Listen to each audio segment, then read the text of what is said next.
The PS2 has quite possibly been the cheapest console for me to find over the last 3 or 4 years that I've been into collecting, checking out thrift stores, picking up older games. In that time, I've oftentimes picked up PlayStation 2s for around $10 a piece, then I'd flip them on eBay and sell them for maybe $40.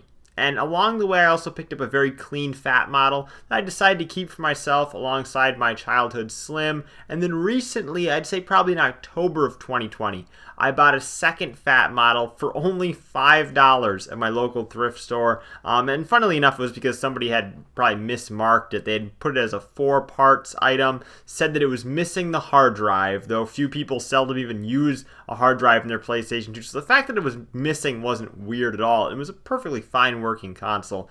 $5, great deal. But things have really been shifting in 2021 when it comes to the price of PlayStation 2, both the console and the games, really just any systems, but the PlayStation 2 I think is the one that shocks me the most. And I wanted to highlight in particular how the price jump has kind of put it at the same level as really what the system was going for in 2009, which ironically in that era there were still new games being released for the PlayStation 2. And we can chalk this up to nostalgia, and we can say odds are something similar is happening to the PlayStation 2 that happened with the boom we saw in cartridges, maybe a decade ago, when people are going back and they are buying these systems that they grew up with. They were older now, they felt nostalgic for it, and they're buying back the systems that they once had.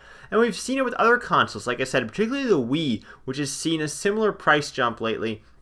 Another system that usually I'd pick up very cheap, and then now it's kind of risen in price. But the whole thing is really perplexing to me, considering that the PlayStation 2 and really the Wii 2 are the best-selling consoles of all time. Now, this isn't the case with the GameCube price spike that we saw in 2020. That made a little bit more sense to me. The GameCube, obviously a console that there were far less produced of.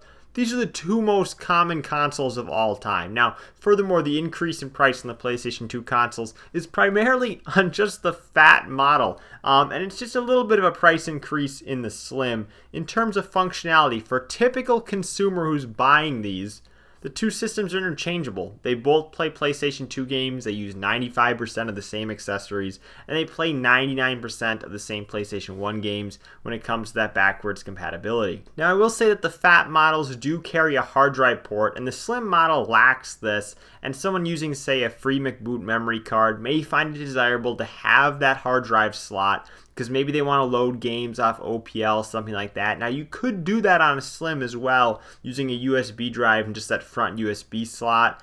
But I find it unlikely that the average consumer is specifically buying a fat model for the sake of loading games with free McBoot. Most of them probably aren't even aware that's even an option. Just the average consumer buying this for nostalgia, they're probably not thinking about that. And personally, I find that, playing any PlayStation 2 games, both either off a hard drive or off a USB, isn't good performance. Games can be glitchy, they can run really slowly. It's just not built for that, especially when you compare it to playing a game off, say, a modded Xbox hard drive, or playing a PlayStation 2 game just simply on an emulator on your PC. The performance playing off of a hard drive or a USB flash stick in a PlayStation 2, just not really worth your time. And if you don't yet own a PlayStation 2, and you're finding yourself scratching your head over the rising costs, look, you're not alone, because I'm right there with you, and I'm not in the market to buy one, but I just find it just fascinating that it's went the direction it has. And if you want to play and collect physical game discs from this era, and you don't want to spend a ton of money, but you want to have the physical game discs and play them,